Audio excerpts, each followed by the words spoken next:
March 1st, 1896, a day that would change the course of African history forever. Ethiopia, an unconquered land, stood firm against the might of an empire.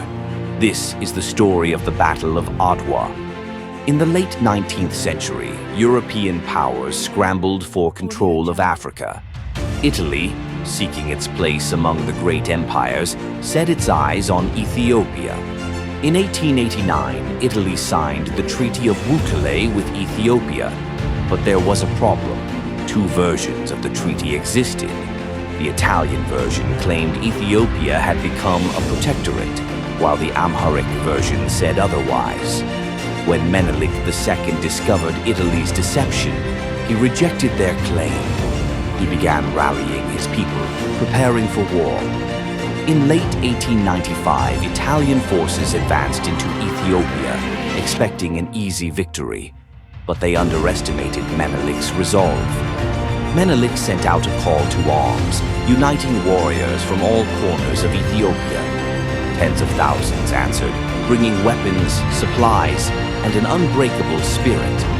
Menelik and his brilliant wife, Empress Taytu Betul, devised a strategy to outmaneuver the Italians. Taytu even commanded her own forces.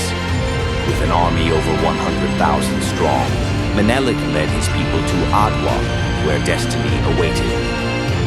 Italian Commander General Baratieri hesitated. His troops were exhausted, supplies were low, yet he believed European superiority would ensure victory. As night fell, Ethiopian soldiers sharpened their blades and whispered prayers. They knew what was at stake. At dawn on March 1st, 1896, the Italians advanced, expecting an easy fight. What they faced was a storm of resistance. Ethiopian warriors surged forward in waves, overwhelming Italian positions. The Italians were caught off guard. Empress Taytu's forces struck from the rear, cutting off Italian reinforcements and supplies. The trap was closing.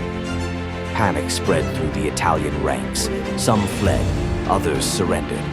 The battlefield belonged to Ethiopia. By midday, it was over. Ethiopia had crushed the Italian army, securing its place in history. Over 6,000 Italian troops were killed or captured. It was one of the worst defeats a European power suffered in Africa. Italy was forced to recognize Ethiopia's full independence. The Treaty of Addis Ababa was signed, ending the war. Ethiopia's triumph sent shockwaves across Africa. It proved that colonial powers were not invincible. The Battle of Adwa remains a symbol of African unity and resistance, celebrated every year as a reminder of Ethiopia's strength. Ethiopia has need of no one. She stretches out her hands to God. This was Ethiopia's victory. This was Adwa.